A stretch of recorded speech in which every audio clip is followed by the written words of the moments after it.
federal government employees are probably going to feel the pinch the most right away, because they're the ones who are getting furloughed. They're the ones who are going to have their paychecks delayed. Welcome to Reporter's Notebook, where we talk to the Washington Examiner's top journalists about the stories breaking on their beats. I'm Jim Mantle. I'm joined today by economics reporter Zach Halaschak. And Zach, there's a lot of concern about the job situation. Lay out for us what's going on. Yeah, I mean, right now it's we're at a point where the labor market has sort of been softening for the past several months. Job growth is still above water, but it's treading water. We're at I think it added less than 50,000 jobs last month. And there's other indications that the labor market slowed down as well. There's been these big downward revisions from months ago, kind of painting the picture that the labor market was never really as good as we kind of anticipated it was at the time being. This has led, last week, Fed Chairman Jerome Powell described it as a low fire, low hire environment. So people aren't being fired. You're not seeing mass layoffs that might be expected in a recession or, an economic downturn that's notable, but you're also not seeing, companies demanding workers and going out and trying to hire a bunch of new workers. As we saw during some of the post-COVID period when employers are actually struggling to find enough workers, that trend's reversed. So it's sort of moving sideways right now, the jobs market. And I think a lot of economists I've spoken to kind of expect that trend to continue. The Fed itself, if you look at its projections, doesn't expect a huge spike in unemployment, but it also doesn't expect the unemployment rate to start coming back down. We're just kind of in a wait-and-see mode, and I think the labor market's just kind of kicking right along. So another thing that we're sort of in a wait-and-see mode is the jobs report. And obviously there are other sources of data for this, but MIA, correct? MIA, well, yeah, soon it will be MIA. The federal government shut down for the first time since 2019, and we're now a couple days into that, and who knows how long it'll last, but one of the casualties of government shutdown is these economic reports that the Fed and investors rely on to know what's going on with the economy will stop being issued. So the first one is the jobs report, and that's, as we're just talking about, right now the labor market is in the microscope for the Fed, and so we're not going to get this critical piece of information. It'll be delayed until their shutdown ends.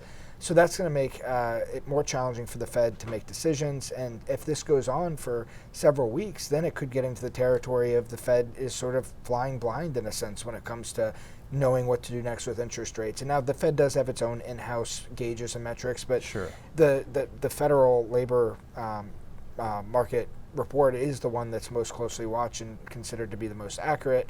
I mean, we have ADP does private employment payrolls. Right. And but those bounce, if you look at the chart, it bounces all around. It's not really like a consistent, solid metric that the Fed really can use. So as this delay keeps going on too, that'll also hit the inflation reports. We're not going to be sure where consumer price index is at, the producer price index. So there's all these different reports that are produced by the Bureau of Labor Statistics that will be delayed if this shutdown continues. This is going to be flying blind. Yep.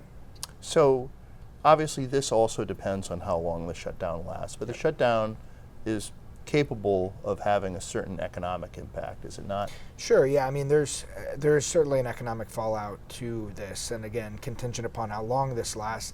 I'll go kind of through the list here. Federal government employees are probably going to feel the pinch the most right away, because they're the ones who are getting furloughed. They're the ones who are going to have their paychecks delayed. But also you're seeing the federal government sort of use, under OMB Director Ross Vogt, try to cut actual jobs. So people actually might lose their jobs. There's already been some at the U.S. Patents and Trademark Agency. I was just talking to someone who knew someone who was fired there the other day. So those are real tangible economic effects for those workers. I think even more kind of crucially is the effects of like small businesses in these areas around where there's a lot of federal government work. Right. So if you're, a coffee shop that is right near one of the big agency buildings in some city, and all the foot traffic's gone, maybe 70-80% of your expense or your profits are coming from those workers. So if they're not coming to the office, you're every day losing revenue. That may make life more difficult for you. And unlike the federal workers who are furloughed, those workers get their pay back, but these small businesses and stuff, they don't get back anything from that lost revenue. So it does have a direct harm on the private economy as well. And then, as this drags on even further, it could start to affect financial markets. We've not really seen any effects so far. Markets have all but shrugged this off. Actually, I think we just hit a new high, record high in the stock market the day after the government shutdown, which might seem a little confusing, but shutdowns happen all the time, and history has shown they don't last forever. They're going to come back. So markets, it's a little less of an impact, but I think that if this continues on for several weeks and the Fed is going to be the big driver there, I think you're going to see some markets getting spooked if the Fed feels like it can't make decisions, or if Fed policymakers come out and say, yeah, we're having a challenging time because we don't have this economic data, then you could see further hits to the financial markets. Right. There's never been one that's lasted much more than a month. No. But they can vary widely in terms of how long they last. Yeah, it really just depends.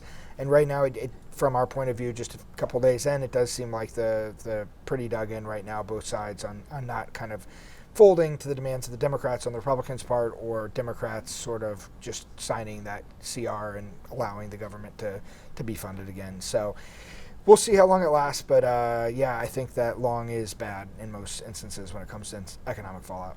Thank you, Zach. Yep. You can read Zach and the rest of our policy team's coverage at washingtonexaminer.com.